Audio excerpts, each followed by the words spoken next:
Hello. Know your IS code provisions short lecture series. So in this short lecture, I am going to discuss clause number 7.6.4, that is diaphragm. So and also the definition of diaphragm. Okay, so let me share my screen. Yeah. So clause number 7.6.4, that is diaphragm of IS 1890-2016. Now, what is diaphragm according to a definition of 1893? What it says is, it is a horizontal or nearly horizontal structural system. So, for example, reinforced concrete floors and horizontal bracings. Okay. So, which transmit lateral forces to vertical elements connected to it. So, that means slab. So, in building, so we have slabs, and then slabs rest on beams, and then from there beams rest on columns and then foundation. So these beams and columns put together, they are frames. Now this earthquake force is the induced force which gets generated where mass is concentrated. So earthquake force is generated where mass is concentrated, and usually mass is concentrated at the diaphragm level or slab level. Now that force, earthquake force, has to be transferred to ground through vertical resisting element. So that means what, this diaphragm or slab becomes a feeder to all these vertical resisting elements. So this diaphragm can be categorized as two systems. One is flexible floor systems and rigid floor system, or we can call as rigid floor diaphragm or flexible floor diaphragm.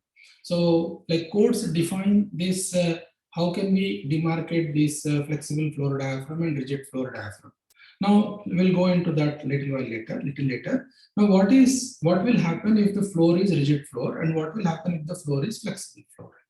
So if the floor is rigid floor, if the diaphragm is rigid floor diaphragm, then force will be distributed to vertical resisting elements in the ratio of their relative stiffness. So that means what, n number of frames are there or vertical resisting elements are there, and each one's stiffness is, lateral stiffness is say K1, K2, K3, K4 like that.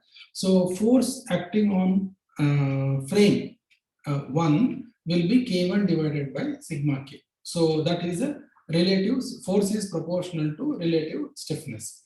And in flexible floor diaphragm, how the force will be distributed? So it is slightly complex, and in that force will be distributed based on the tributary area of the in which that frame is present. So let's see what code says on this flexible diaphragm or diaphragm. So according to code clause 7.6.4, diaphragm in buildings whose floor diaphragms cannot provide rigid horizontal diaphragm action in their own plane, design story share shall be distributed to various vertical elements of lateral force resisting system, considering the in-plane flexibility of the diaphragm.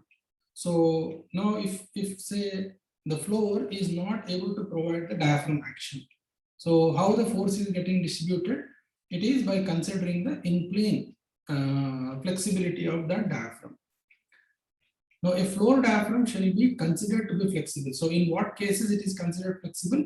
Yeah, it is considered flexible if it deforms such that the maximum lateral displacement measured from the chord of the deformed shape at any point of the diaphragm is more than 1.2 times the average displacement of the entire diaphragm. So let's look at this figure.